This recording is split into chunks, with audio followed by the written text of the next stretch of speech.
Bom, boa tarde a todos mais uma vez. Tem bastante gente chegando, são 17h30 agora, pontualmente. Então, no Labor somos pontuais, inclusive adiantados e preocupados. Já estávamos aqui com o Dom Odilo antes, e antes de passar a palavra para os coordenadores, para a Vilma, para o Padre Diego e para Dom Odilo, eu gostaria de só agradecer realmente, pois é uma honra, esta é a palavra que nós usamos, Dom Odilo, é realmente uma honra receber o senhor aqui no Labor, mesmo que virtualmente. O Labor, sendo um departamento da Fundação São Paulo, com o Grupo de Estudo de Arte Sacra Contemporânea, recebe, então, pessoal, Cardeal Dom Odilo, grão-chanceler da PUC de São Paulo, arcebispo metropolitano de São Paulo, e vai falar e vai discutir conosco, com a orientação da Vilma e do Padre Diego, a carta pastoral e as propostas sinodais relativas ao sínodo.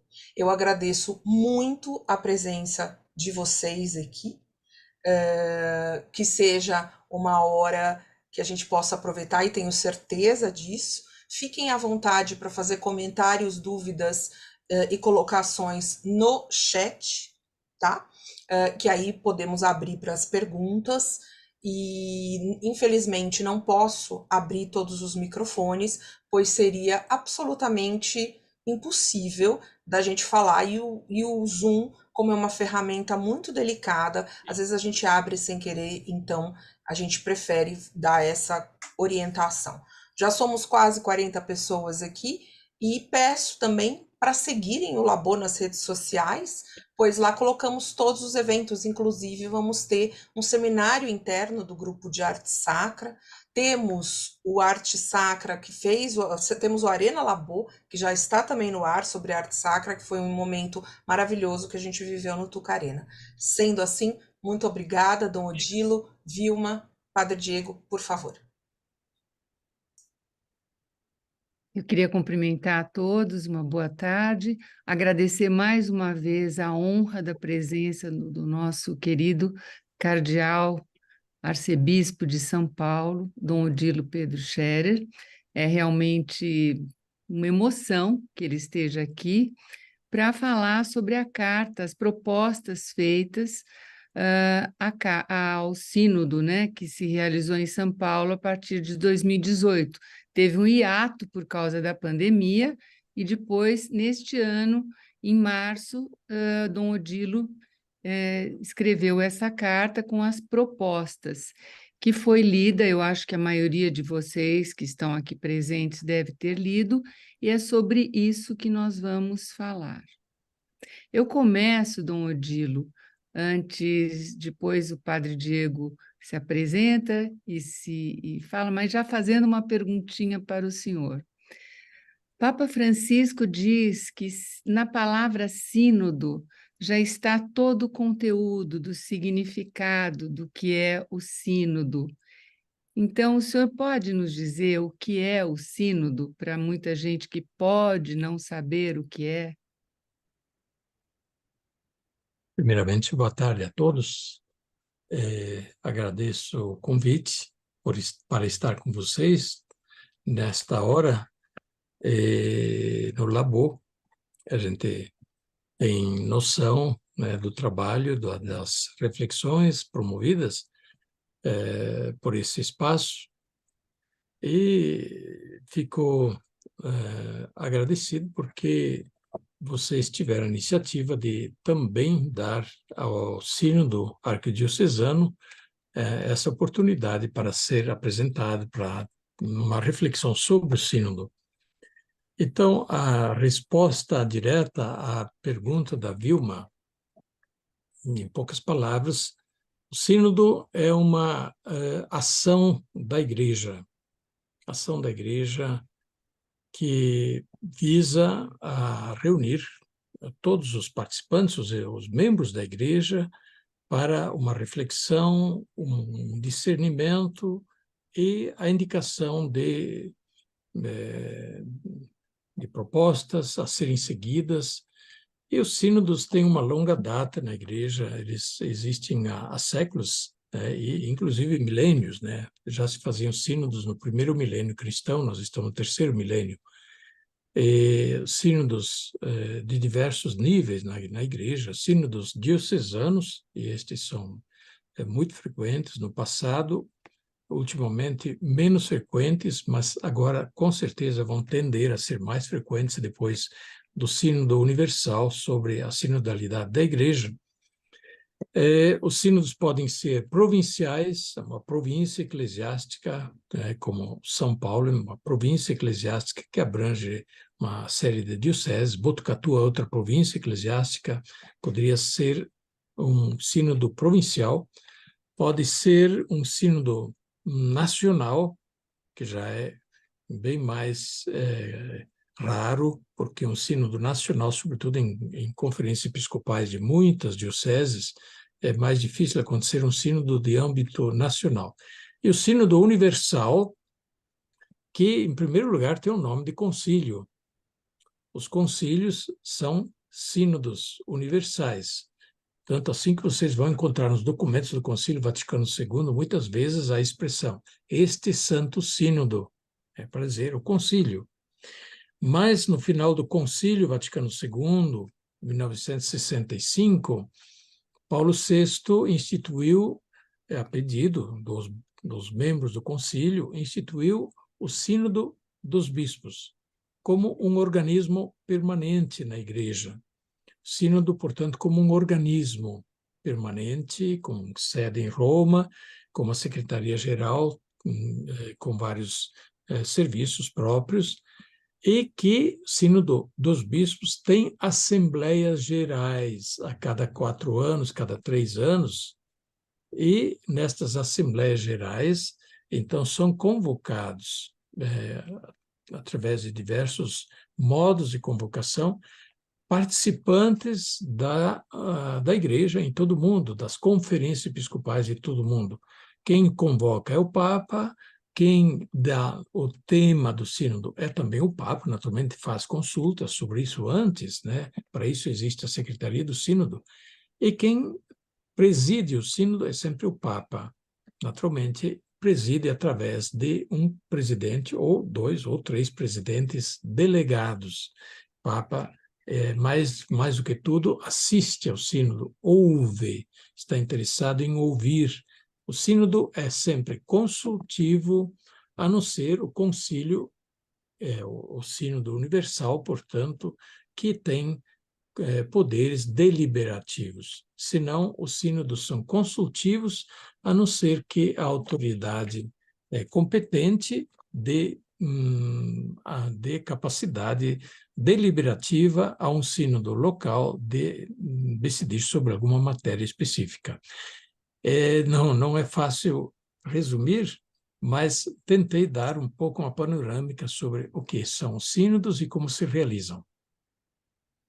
O senhor falou reunião de bispos, mas uma novidade é que mulheres participaram agora, né? Sínodos universais. O sínodo universal sempre é sínodo dos bispos, mas desta vez, sim, foram chamadas a participar também mulheres, como também participam observadores, peritos e convidados de outras igrejas cristãs, e cada um, naturalmente, com participação diferenciada. Naturalmente, os membros das igrejas não católicas são observadores, são convidados, que então eles podem ouvir, eles também podem intervir em determinados momentos, mas eles não votam. Mas as mulheres, sim, desta vez o Papa convocou, sim, a Igreja como um todo a participar da reflexão deste sínodo atual, isto é, desta Assembleia do Sínodo. Não, sempre lembrar, ontem concluiu-se a Assembleia, a primeira parte da Assembleia do Sínodo dos Bispos nesta edição, que vai ter uma segunda parte da Assembleia no ano que vem. Antes de passar para o Padre Diego, eu li alguma coisa, li bastante coisa do que foi falado do sínodo que concluiu-se ontem, né, a primeira parte, E eu percebo que há muitas coisas muito parecidas com o que aconteceu no nosso sínodo aqui, né? O senhor concorda, Dom Odilo? Bem, sim, concordo, e para nós até foi uma surpresa e uma satisfação quando o Papa convocou o sínodo com um tema muito semelhante ao tema do nosso sínodo arquidiocesano. Nós iniciamos o nosso sínodo em 2017, começamos a articular o sínodo de 2016, e o sínodo universal, este foi convocado em 2021. E o tema do sínodo, do nosso sínodo, sínodo como um caminho, sínodo, caminho, sempre é a mesma coisa no fim. Caminho de comunhão, conversão e renovação missionária. E o Papa convocou o sínodo sobre a igreja sinodal, né? Não é simplesmente sobre a sinodalidade. A igreja sinodal, 2 pontos, comunhão, participação e missão. O tema é quase idêntico, é quase idêntico. Por isso, muitas das reflexões também acabam, naturalmente, convergindo, coincidindo, né? E, é claro, nós ficamos contentes porque isso nos confirmou que estamos no caminho, né, em sintonia com o Papa, né? Não vou dizer que o Papa está em sintonia conosco, né? Nós é que estamos em sintonia com o Papa, mas a fonte disso é que o nosso sínodo, de fato, se inspira nos grandes documentos mais recentes da Igreja, no magistério da Igreja, aqui na América Latina, do documento de Aparecida, de 2007, da Assembleia, da Conferência dos Bispos da América Latina e do Caribe, em maio de 2007, realizada em Aparecida, da qual a conferência resultou com o documento de Aparecida. Esse documento é extremamente inspirador. E o Papa Francisco participou dessa conferência em Aparecida, como arcebispo de Buenos Aires. E, uma vez eleito Papa, no ano seguinte, aliás, ainda no mesmo ano da eleição do Papa, ele publicou a exortação pós-sinodal, ainda referente ao sínodo de 2012, realizado sob Bento XVI, mas Bento XVI não chegou a publicar a exortação do sínodo de 2012. Então, coube a Francisco fazer a publicação da exortação, e nessa exortação ele reproduz muito de Aparecida, o documento de Aparecida, na exortação que se chama Evangelii Gaudium. Evangelii Gaudium. Então, os textos básicos, naturalmente, do nosso sínodo arquidiocesano foram os documentos do concílio, o documento de Aparecida e a Evangelii Gaudium, de Francisco.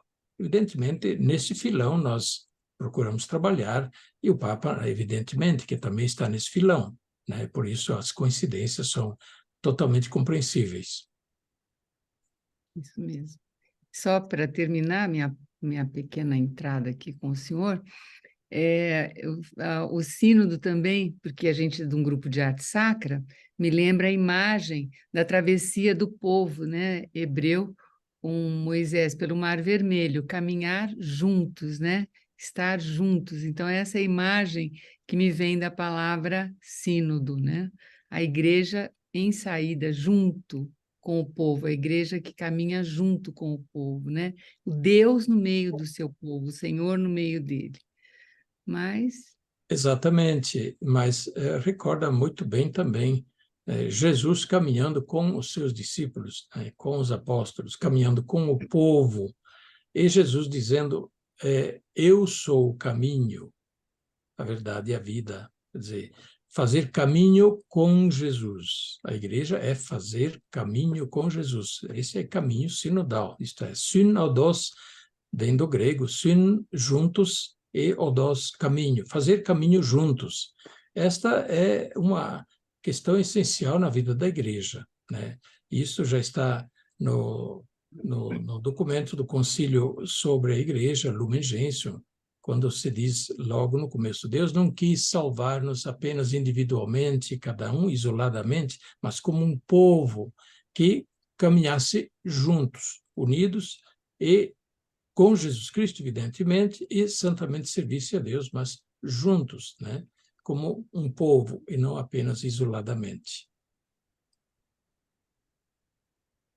Passamos para a segunda pergunta, Padre Diego. Tudo bem. Então, minha saudação primeiro a todos os presentes, de modo especial a Dom Odilo, que gentilmente está conosco nesta tarde, e aproveito também para agradecer à Fundação São Paulo, na pessoa da André, o Labô, que nos proporciona também este momento de encontro. Dom Odilo, o senhor falava bastante do Sínodo Universal, e antes de adentrarmos aqui as propostas do Sínodo Arquidiocesano, o senhor poderia contar para a gente um pouco de onde nasce essa ideia de um sínodo arquidiocesano, quais são as inquietações e, ao mesmo tempo, como foi o processo de preparação e de realização do sínodo? Olha, tem uma história, e não é sem razão. Eu fui membro do Conselho do Sínodo por quantos anos? 8 anos.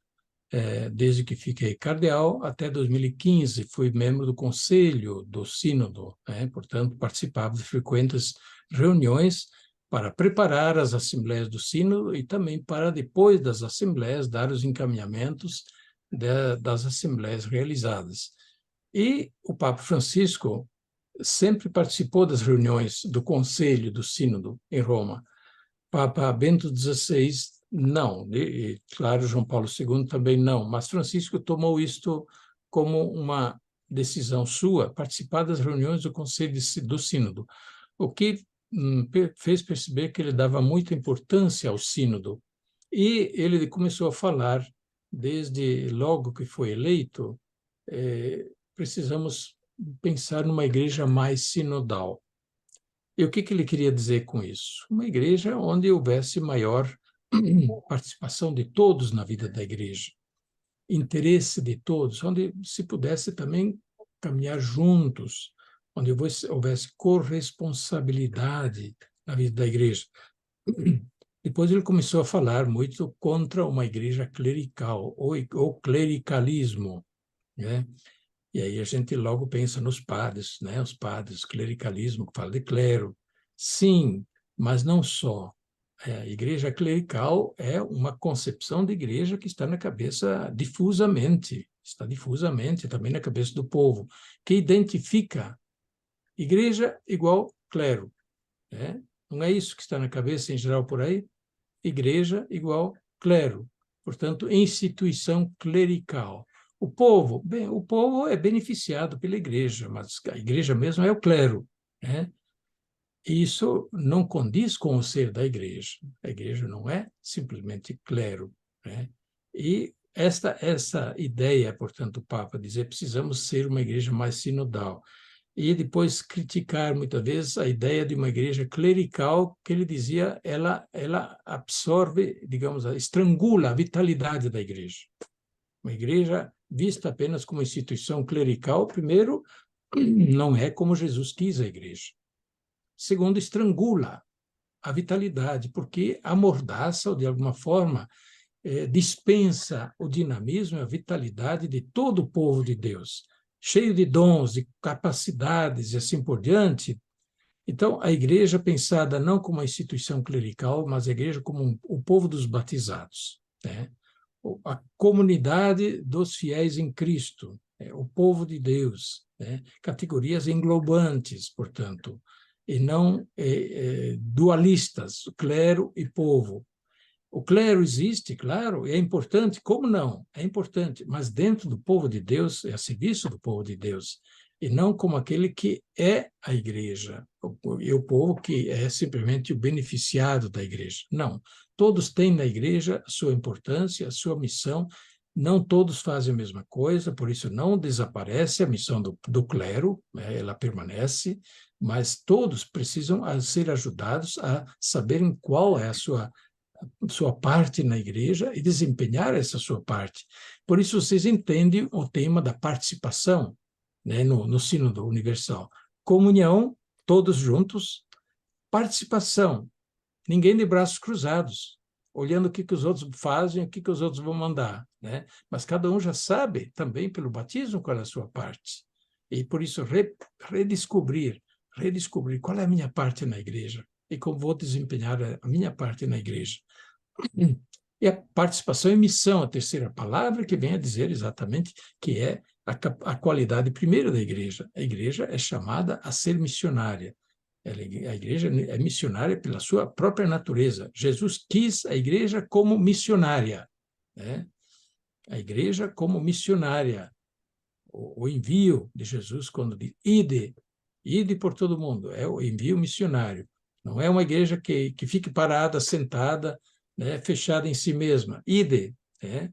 Depois Jesus diz, vocês são minhas testemunhas. E nisso está muito a missão da igreja. Em todo aquele lugar, vocês são minhas testemunhas. Testemunhas de quê? Dele, de Jesus Cristo, e da sua ressurreição, e do que ele anunciou, e do reino de Deus que chegou com ele e que está no mundo. E, portanto, as testemunhas de Jesus Cristo devem fazer presente em toda parte o testemunho do reino de Deus. Pois bem, como surgiu a ideia do sínodo? Eu, enquanto participava das reuniões, eu pensava, mas por que não fazer um sínodo em São Paulo? Há dioceses por aí que fizeram sínodos, mas não são muitas no Brasil que fizeram sínodos. Em São Paulo, nós não tivemos sínodo há mais de 100 anos, né? O último sínodo realizado ainda a diocese de São Paulo foi lá para a segunda metade de 1800, portanto, quase 150 anos, sem sínodo. E, é claro, uma ideia assim que pareceria quase impossível, como fazer um sínodo nessa enormidade da Arquidiocese de São Paulo, como conseguir motivar, mover, organizar, realizar os diversos passos do sínodo. Mas a ideia veio daí. E outra ideia que veio me acompanhando. Naturalmente, não guardei para mim isso, a gente refletiu com os bispos, com os vários conselhos da Arquidiocese, e fomos amadurecendo essa ideia. E outra ideia era esta. Ora, a igreja está cheia de documentos muito bonitos, preciosos. Mas quem conhece os documentos da igreja? Quem conhece as palavras do Papa nas diversas questões? Isso tudo fica lá nas altas esferas e para o povo de Deus quase não chega nada, né? E muitas vezes chega de forma bem distorcida e diluída. Então, o sínodo poderia ser uma ocasião para a gente trazer essa chuvinha boa um pouco mais para perto do santo povo de Deus, né?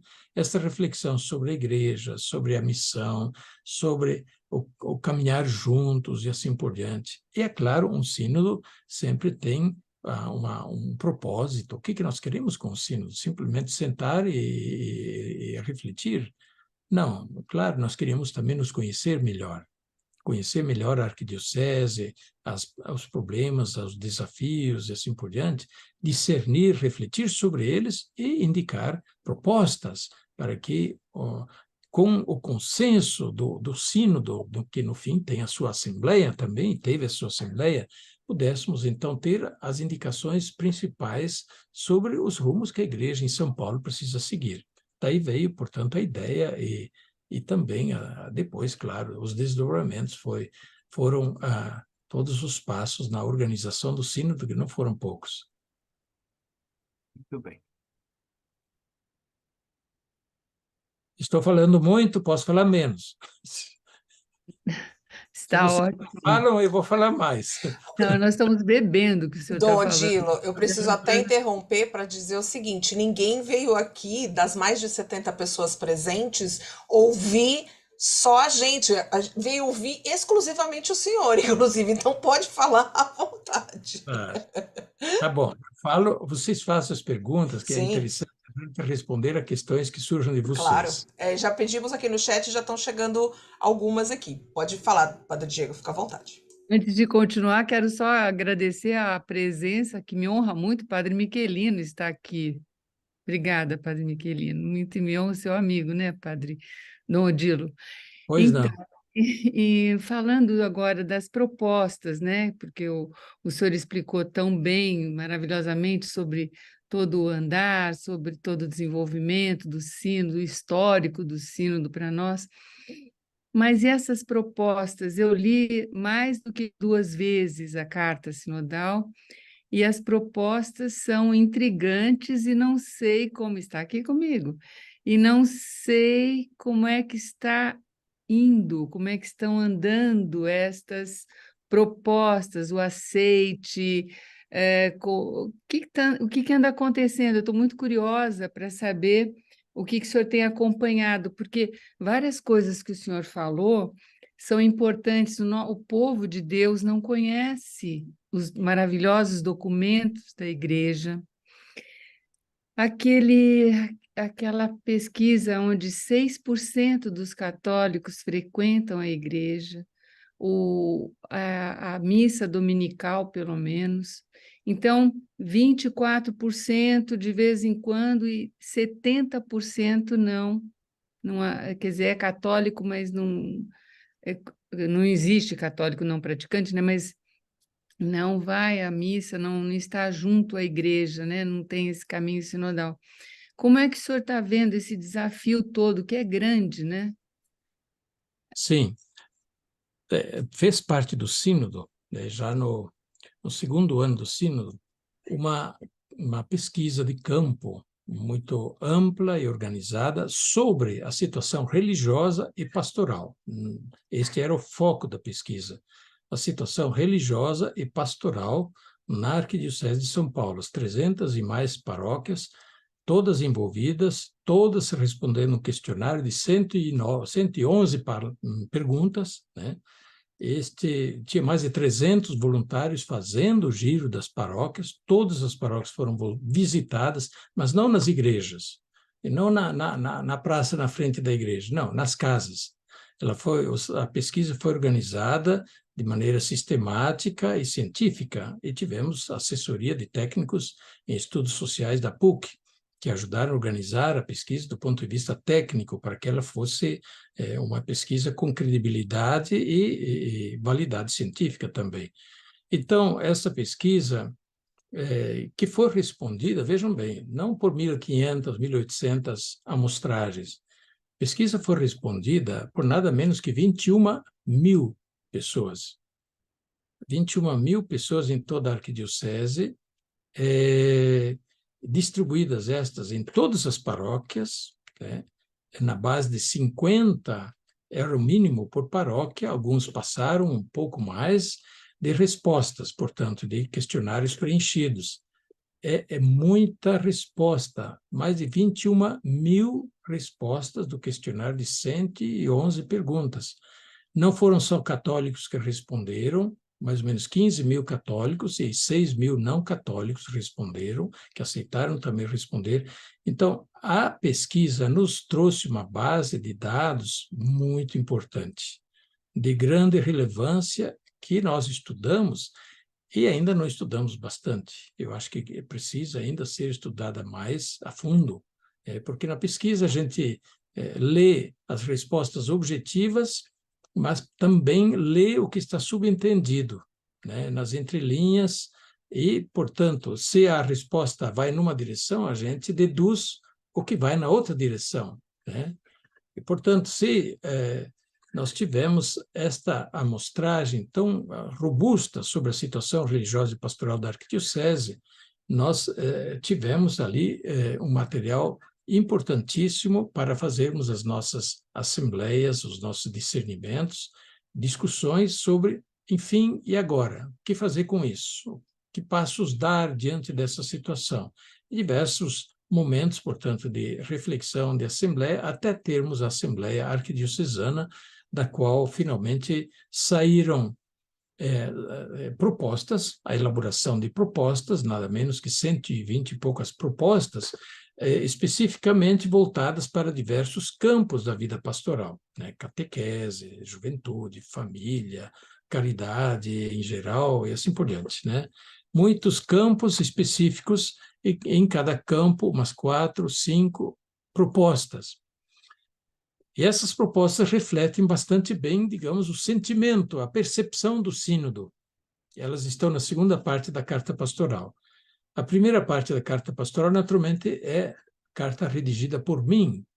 E, claro, a partir da percepção do sínodo e, evidentemente, que depois de ter feito também as consultas, a coordenação, a comissão de coordenação do sínodo, aos bispos auxiliares, a outros assistentes que a gente consultou e ajudaram na elaboração da carta pastoral, na qual, e é a primeira parte do texto, a gente dá as indicações, são 14 indicações, eu diria, importantes, sobre a percepção do sínodo, onde o calo dói, digamos assim, onde nós precisamos pegar mais firme, onde nós precisamos investir mais na evangelização, né?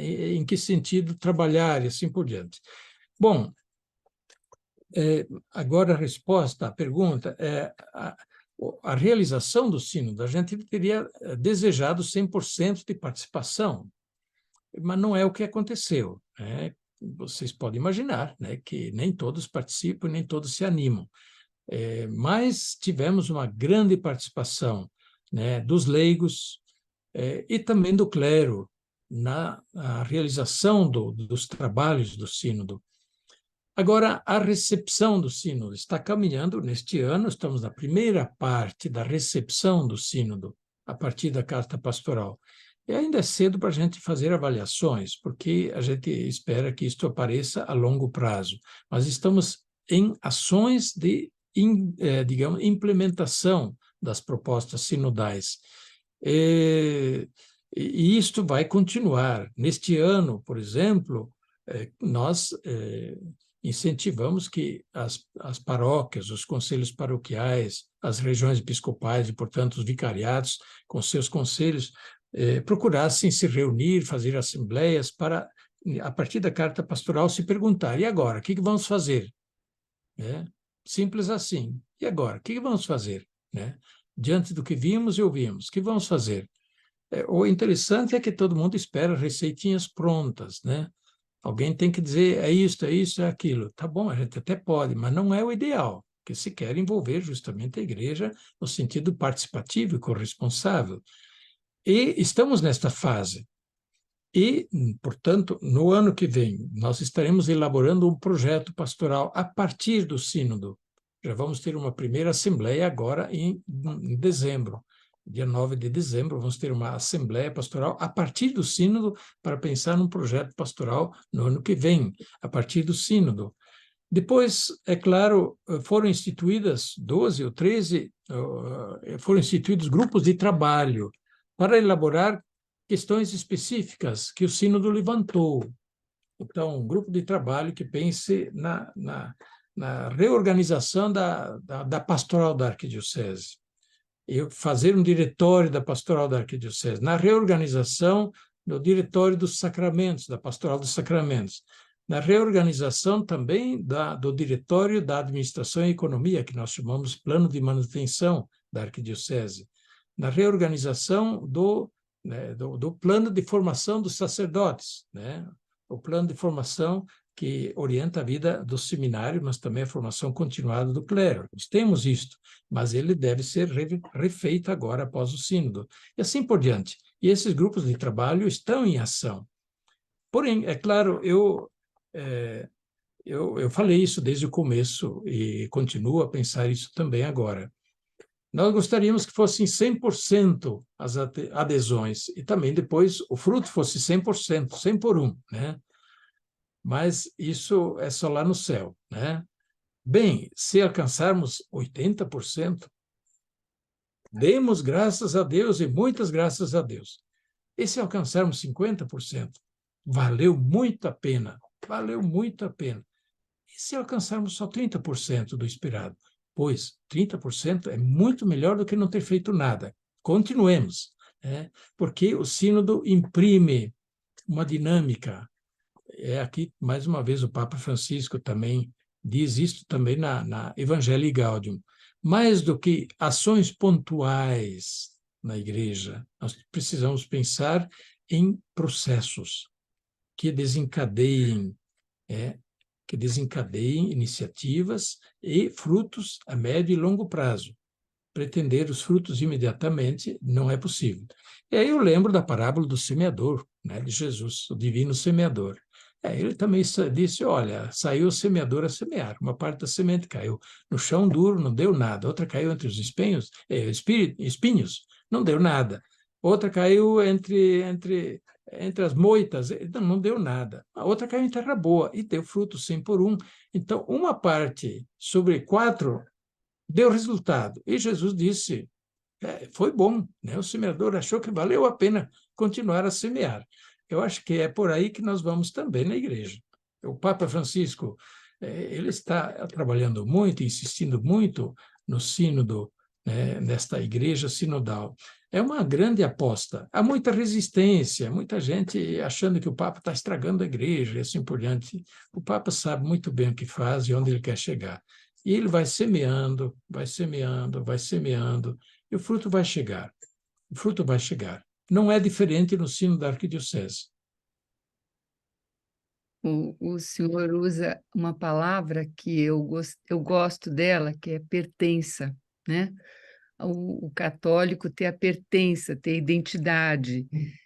Como a gente vê, por exemplo, nos nossos irmãos judeus, muitos deles têm assim um orgulho de serem judeus, né? E falam isso. E o católico não tem muito isso, eu não sei se é impressão minha, ou se essa identidade, quer dizer, ele é católico na hora da missa, né? Mas durante a sua vida, o dia a dia, o trabalho, parece que ele deixa isso guardado, né? Então, e isso, a meu ver, senhor me desculpa na minha reflexão, na minha humilde reflexão, vem muito com o que ele aprende também, o que lhe é trazido pela família, e na catequese, muitas vezes, né? Então, ele ter essa pertença à igreja, o que ele é, né? Que ele é um filho de Deus, ele não é só um servo de Deus, ele é um filho de Deus e vive uma vida em Cristo. O senhor acha que é muito ideal isso que eu estou falando? O senhor acha que isso é possível, isso pode acontecer? Quer dizer, não é aquele cristão, aquele católico chato que fica pregando, mas aquele que testemunha com a sua própria vida como a vida de um cristão deve ser vivida? Sim, eu acho sim, muito importante. E por isso que eu também coloquei isso na Carta Pastoral como uma das questões sobre as quais nós precisamos insistir no senso da pertença à igreja e na identidade católica. Então, isso está ligado a muita outra coisa. Então, por exemplo, o católico que não vai à missa nunca, não frequenta a igreja nunca, e são 70% dos católicos brasileiros, de São Paulo pelo menos. E, olha, não é muito diferente em outros lugares do Brasil. Algum lugar tem um pouco mais, mas tem outros lugares que tem até muito menos, né? Quem não frequenta a igreja, aí quem não caminha com a igreja, sinodalidade, caminhar com a igreja. Quem não sente que pertence à igreja, vai ver a igreja como algo distante. Eu não sou disso, isto não me pertence, isso não me representa, não é um pouco isso, né? Não me representa, portanto, não há senso de identificação com a igreja. A identidade profunda não é católica. É o quê? Não sei. Às vezes é mais protestante que católica, às vezes é mais ateia que católica, ou é indiferente de uma vez, né? A igreja é uma outra coisa, não me interessa, né? Mas é católico, né? E aí a gente ouve, às vezes, né, esse discurso na tribuna, eu sou católico, mas... Né? Eu sou católico, mas... Né? E vem todo o mas que é o contra-católico, né? Que não se identifica com católico, né? Então, o que fazer para crescer no senso da pertença? O Papa escreveu a exortação apostólica Evangelii Gaudium, Alegria do Evangelho. E me lembro de um livro que uma convertida, de uns 100 anos atrás, Madeleine Delbrel, uma francesa, escritora, filósofa, escreveu A Alegria de Crer. Alegria de crer. Puxa vida. Mas a gente poderia ainda ir à frente e dizer alegria de ser parte da igreja. alegria de ser parte da igreja. Mas como é que cresce isto? Como é que podemos desenvolver isto? Na medida que a gente conhece. A gente não ama quem não conhece. Como é que vamos fazer conhecer, né? Bom, e conhece-se só o lado, digamos, feio da igreja, né? Eu pergunto, nas salas da universidade, nas salas dos colégios, o que se fala da igreja? O que se fala da igreja? Não são só os pecados da igreja, né?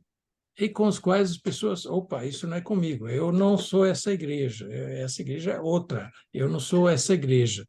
Pois é, mas e as coisas bonitas da igreja? Quem fala, né?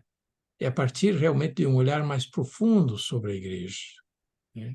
Eu vou contar uma historinha bem rápida. Lá em Toledo, no Paraná, onde eu vim, fui padre, fui pároco da catedral. Lá tem uma catedral bonita, estilo moderno, cujas paredes são inteiramente de vitrais, mas um vitral moderno, que tem, né, os vidros no meio de cimento, não é no meio de chumbo, não, né? Vocês lembram do Santuário São Judas, no Jabaquara? Semelhante, semelhante, mas muito mais bonito. Então, um dia um bêbado na praça, perto da igreja, diz, o padre não está cuidando bem da igreja, a igreja está toda comida de caruncho, né? Comida de bicho à parede, o padre não está cuidando. Ele olhava a igreja de fora, de longe. Mas se ele entrasse na igreja, ele veria a beleza dos vitrais, as imagens, do simbolismo, das cores, o encantamento, né? Nada dos defeitos que ele via olhando de longe. Pois é isto. Para conhecer a igreja, precisa entrar nela e se alegrar com ela e conhecer as belezas da igreja, o significado profundo do que é ser parte da igreja, né? E nós somos a geração dos pecadores, mas daqui um pouco celebramos a festa de Todos os Santos. E a geração dos santos e dos mártires, os grandes testemunhas da fé, que deram a vida e o sangue pela igreja, e o patrimônio espiritual de 2000 anos de vida da igreja, de tantas coisas bonitas que se escreveram, pregaram e se falaram. Tudo é nosso patrimônio espiritual. Participamos disso, pertencemos, temos parte nisso. É uma beleza. Depois, a realidade profunda, sim, a comunidade dos filhos e filhas de Deus. Somos filhos de Deus, sim, pela fé, sabemos disso. Deus é nosso Pai e na igreja somos sua família. Sim, santos e pecadores convivem, na igreja não tem só santo, tem pecador, todos chamados a se converterem. Não pretendemos que já são todos santos, sabemos de quantas quedas e faltas e quanta conversão precisamos, mas temos um caminho, temos quem nos chama, temos quem nos estende a mão, quem nos levanta, não estamos sozinhos. Então, conhecer a igreja revela e desperta o senso da pertença à igreja.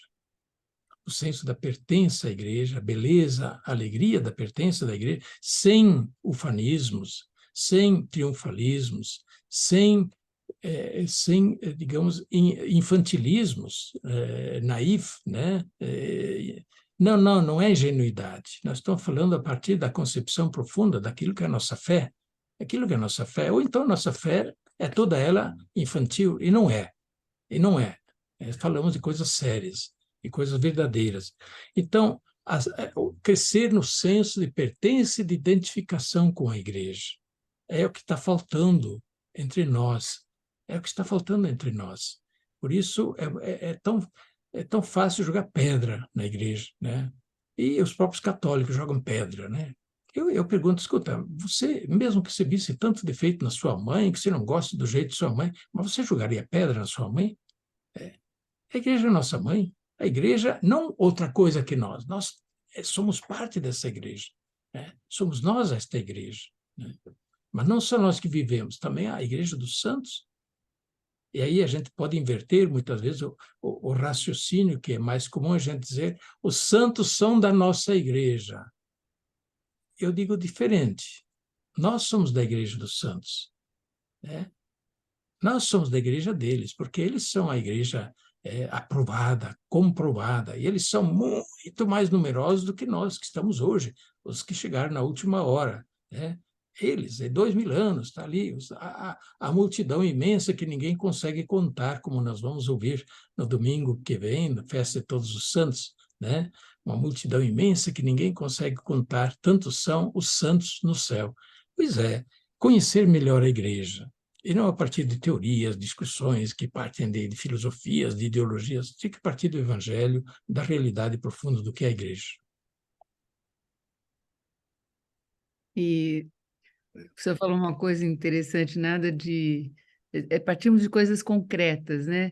E nessa carta eu percebo que suas perguntas são, que no final de cada item que o senhor coloca lá, são perguntas concretas, né? De ações.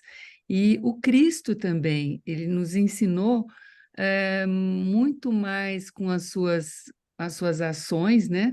Do que com as suas... Ele não tinha idealizações. É isso mesmo. Agora eu passo para o padre. Muito obrigada, Dom Odílio. Eu ficaria ouvindo o senhor aqui ad eterno, mas vou passar para o padre Diego um pouquinho. Tem mãozinha levantada aí também, eu estou vendo. Isso. Odílio, ainda na linha do pertencimento, queria destacar 3 pontos aqui da carta do senhor. Nossa igreja não é uma empresa multinacional de bens espirituais. E aí o senhor diz também em seguida, nossa arquidiocese, nossas paróquias e comunidades tornaram-se terra de missão. Então a gente tem um aceno aí para a pastoral urbana tão necessária em São Paulo, né? E finalmente, a igreja somente se renovará quando se tornar mais missionária, que é um dos pontos que o senhor coloca aqui na carta, a questão da renovação missionária, né? Eu gostaria de perguntar para o senhor como é que a gente pode redescobrir o batismo que nos insere nessa dinâmica da missão e assim nos ajuda a avançarmos nessa igreja em saída.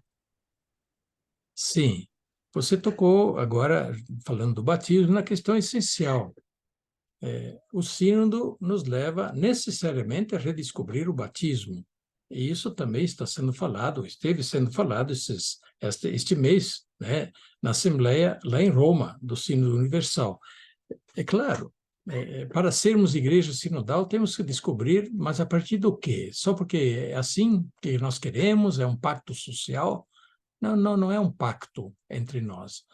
Ser parte da igreja é graça de Deus, é graça recebida, né? E se nós estamos na igreja, demos graças a Deus, né? E por essa graça, por essa possibilidade de termos tantos irmãos e irmãs, tanto bem dentro da igreja, do qual também tomamos parte, né? A palavra de Deus, a Eucaristia, os sacramentos todos, o tesouro de espiritualidade de tantos escritos, o tesouro de fé explicada de tanta teologia boa e assim por diante, o tesouro de tanta palavra do magistério que orienta, que confirma a fé e que esclarece a fé. Então, a gente não caminha sozinho quando a gente se movimenta dentro desse ambiente, né? Isto é, no ambiente eclesial no qual entramos mediante o batismo, e, mediante o batismo, recebemos a graça de nós fazermos a nossa parte também, né? O dom, e redescobrimos aquilo que está lá no início, né? No início, de São Paulo aos Coríntios, quando ele compara a igreja ao corpo, né? O corpo é tem uma cabeça que é Cristo, e o corpo é a igreja, que tem muitos membros, funções e órgãos e assim por diante. Nenhum faz a mesma coisa, mas todos fazem o seu em função do todo, e assim todo o corpo é sadio, dinâmico e vive, né?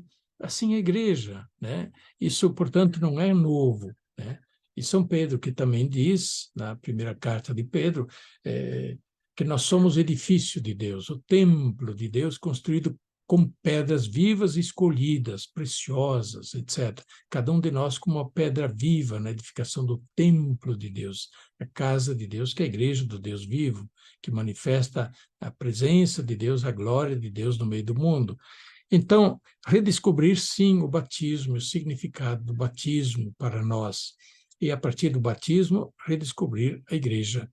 Então, a palavra que, sim, eu usei a igreja não é uma multinacional da fé. Muitas vezes é entendida assim, né? É entendida assim como se fosse uma multinacional organizada a partir de Roma, que tem as suas filiais, filiais, filiais, filiais, até chegar lá nos consumidores finais, né? A multinacional da fé. Não, não é isso, não é isso. É muito depreciativo a gente comparar a igreja como fosse uma empresa, né, que tem um produto que ela quer a todo custo pôr no mercado, né? E é um pouco essa ideia que se usa, né? Quando a igreja agora, os comentários, o Papa quer conquistar mais fiéis, né? E põe o povo na igreja na missão para conquistar mais fiéis, né? Puxa vida, e a conquista era a guerra, onde acontece a guerra, infelizmente, fazem guerra de conquista mediante todos os meios lícitos e ilícitos, mas não é isso a igreja, não é guerra de conquista. E lembro que o Papa Bento XVI disse lá em Aparecida, na abertura da quinta conferência, a Conferência de Aparecida, em 2007, a fé cristã não cresce por proselitismo fanático, mas cresce por atração, na medida em que sabe propor a beleza, a profundidade, né, o atrativo daquilo que nós cremos e propomos, né? Como lá acontecia nos primeiros cristãos, nós lemos no início dos Atos dos Apóstolos, a respeito da primeira comunidade cristã, diz lá que eles viviam sempre unidos, perseveravam na doutrina dos apóstolos, nas orações e na fração do pão, que era a Eucaristia, mas era também a fração da caridade. E os cristãos tinham a admiração de todos, eram bem vistos por todos, e cada dia aumentava o número daqueles que se ajuntavam a eles. Cresce por atração. Cresce por atração. Então, aí a gente se pergunta por que isso não acontece mais hoje? A gente sabe que ainda acontece, é claro que sim. Quando um grupo sabe manifestar a beleza da fé, da alegria da fé e assim por diante, tem gente que se une a esses grupos, né? E por que não acontece mais? É a pergunta a gente se fazer. Nós perdemos a alegria da fé? Por que talvez não brilhamos mais de alegria, de entusiasmo, a ponto de também comunicarmos isso a outros, né? Aqui tem uma observação que me parece que a gente precisa levar a sério. Nós, de algum tempo para cá, católicos, talvez começamos a padecer de baixa autoestima católica. Baixa autoestima católica. Por muitos fatores. Mas tem os escândalos sacerdotais? Sim, isso faz parte. Mas não só, não. Mas tem, pois é, as contradições dentro da igreja? Sim, sim, e não só, que mais, né? Então, a verdade é essa, que quando não há muita identificação, quando não há muita convicção, não há muita motivação para a gente se alegrar com a igreja, apesar né, dos problemas, que a gente sabe que nós humanos somos falíveis, mas aquele que caminha conosco, ele é forte, e é ele que sustenta a igreja em última análise. Não é uma empresa simplesmente humana. Então, eu acho que talvez, né, uma coisa que eu acho que está influenciando muito é que se bate muito nessa tecla. A igreja está perdendo fiéis, a igreja está perdendo fiéis, a igreja está perdendo fiéis, a igreja está perdendo fiéis. E cada pesquisa querem ver quantos fiéis a igreja perdeu, né, desse ano até esse ano, assim por diante. Parece que é um negócio meio assim obsessivo de querer ver a igreja perder fiéis, né? Isso, de repente, começa a pesar também no subconsciente, né, do povo católico. De repente, meu Deus do céu, o que está acontecendo com a igreja? Será que a igreja está acabando mesmo? Será que eu vou ser o último? Né? E é uma falsa ideia, e não é por aí. E pior quando isso começa a ser divulgado pelos próprios católicos, por certos grupos que não caminham com a igreja e por isso acham que são os únicos verdadeiramente igreja e os outros são todos falsos, hereges, heréticos, né? Ou querem até dizer que o Papa é herético, o bispo é herético, nenhum bispo é confiável. Então, é claro, é como aquilo que diz já lá no Antigo Testamento. Golpeia o pastor e as ovelhas se dispersam.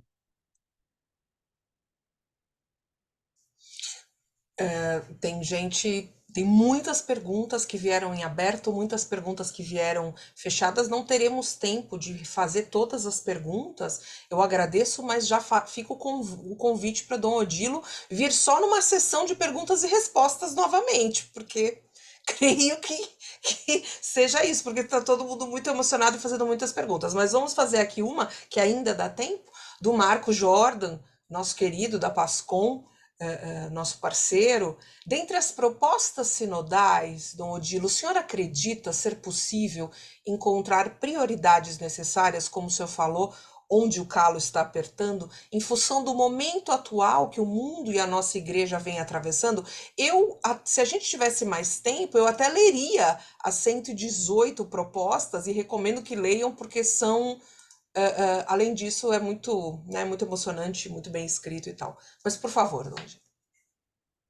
Olha, eu recomendo da mesma forma ler a carta, né? Se vocês têm, têm em formato digital, se puderem passar para o grupo, né? Podem Tem, passar. tá tudo aqui. A gente já, quem quiser, a gente Disponibilizar para passa. que quem, né, possa ter também na palma da mão, né? O texto impresso, às vezes, nem todos vão conseguir, mas quem que deseje o texto impresso precisa procurar nas paróquias, que foi distribuído em bom número nas paróquias para que chegue ao povo também o texto impresso.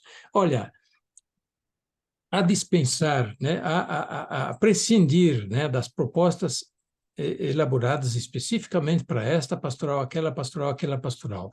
Eu recomendo olhar agora aquelas propostas feitas como orientações na primeira parte do texto, que são as minhas orientações a partir do sínodo. Onde o calo dói? Então, é falta de comunhão eclesial. Precisamos crescer na comunhão eclesial, né? Precisamos crescer na comunhão eclesial. Bem, o que é isso? Comunhão é a união, não a divisão, não a dispersão, né? Não um contra o outro, e assim por diante, né? Comunhão eclesial. Crescer no senso da pertença à igreja. Como fazer isso? Eu pergunto, se as crianças nascem, elas são levadas talvez ao batismo, hoje já temos também, olha, a falta de pertença, falta de senso de pertença. Mais ou menos metade das crianças que nascem em lares católicos hoje já não são batizadas. Olha a falta de senso de pertença, né? Quando os pais, né, têm os filhos e já não tem mais, não vêem por que batizar. É falta de pertença, senso de pertença e identificação. Então, precisa crescer de novo. Por que é importante? Porque é bonito estar na igreja, batizar os filhos. Depois, precisamos de uma verdadeira conversão e renovação missionária. Por quê? Não podemos ficar só dentro de nós, né? Dentro de casa, né? Girando em torno de nós. A igreja é para sair em missão. Então, é claro que precisamos continuar a reunir-nos, celebração, mas a igreja não pode ficar só nisso. É uma parte da vivência. É a dimensão missionária, o interesse pelos outros, né? Interesse pelos 70% ou 90% dos católicos que não vêm ou quase nunca vêm. E a gente se pergunta, o que eu posso fazer por eles? Onde estão? Talvez estão até dentro da nossa casa. Então, no senso de missão, conversão missionária. E aí, outra, nessa mesma linha, é tornar mais missionárias nossas comunidades, para que, sendo mais missionárias as comunidades, haja impulso missionário também para as pessoas, né? Então, é um desafio muito grande isso. E aí o calo dói. Calo dói toda vez que a gente vê que nós vamos murchando, as comunidades vão ficando encolhidas, mais velhinhas, né? Não tem criança na igreja, não tem jovem na igreja. Paróquia onde, teoricamente, nasce 150 crianças católicas ou em lares católicas. No fim do ano, constata que só 10 se batizaram. O que acontece? Cadê o senso missionário aí, né? A busca. Pois valorizar o domingo, o dia do Senhor. Vejam só. Parece pouco, mas olha, cerca de 70 ou Mas eu ousaria dizer 85% das atividades pastorais da igreja são feitas no final de semana. É onde se tem um contato com o povo, onde o povo se reúne, onde se pode também pensar em evangelizar com mais sentido e profundidade, mais amplamente.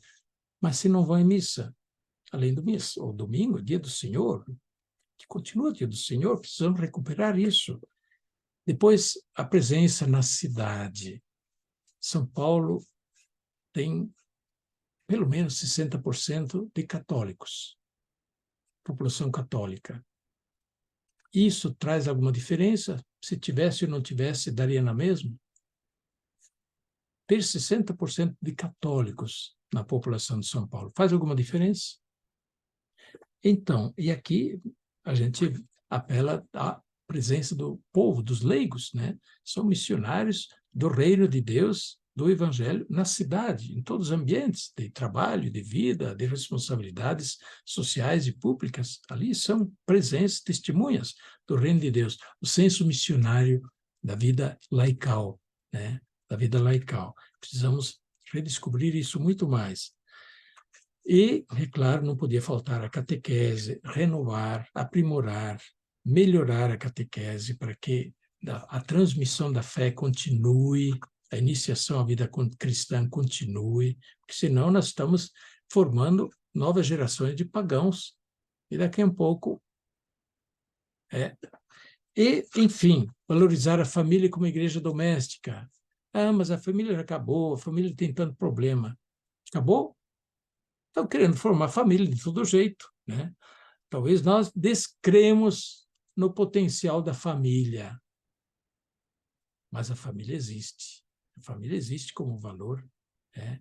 E, portanto, apostar no que existe de belo, de bom na família, sem ingenuidade de desconhecer a problemática, claro, mas a igreja, a comunidade de fé, a mensagem cristã está aí para levar o bálsamo, né?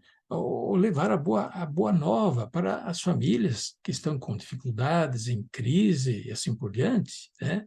Então, reintegrar as famílias na vida da igreja e aí termos também na igreja esta parceria renovada com as famílias que se cortou de algum tempo para cá,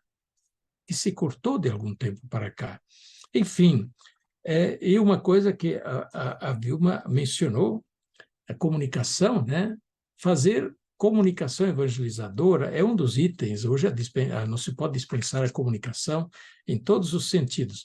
E a igreja é comunicação. A ação da igreja é comunicação.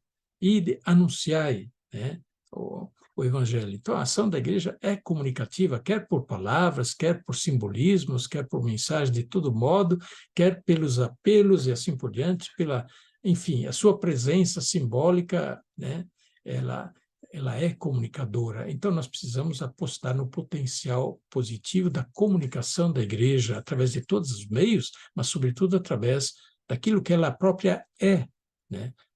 Uma bela igreja, um belo templo, né? Quem mexe com arte, uma igreja que tenha também gosto, arte, ela também atrai para o evangelho, né? Para os valores mais elevados e assim por diante.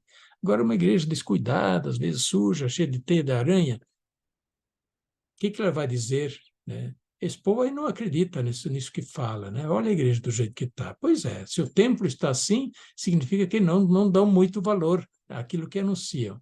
Então, comunicar de muitos modos.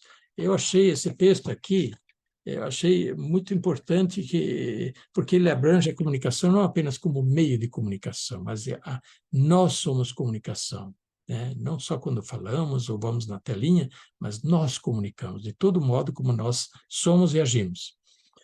Ok. Muito obrigada.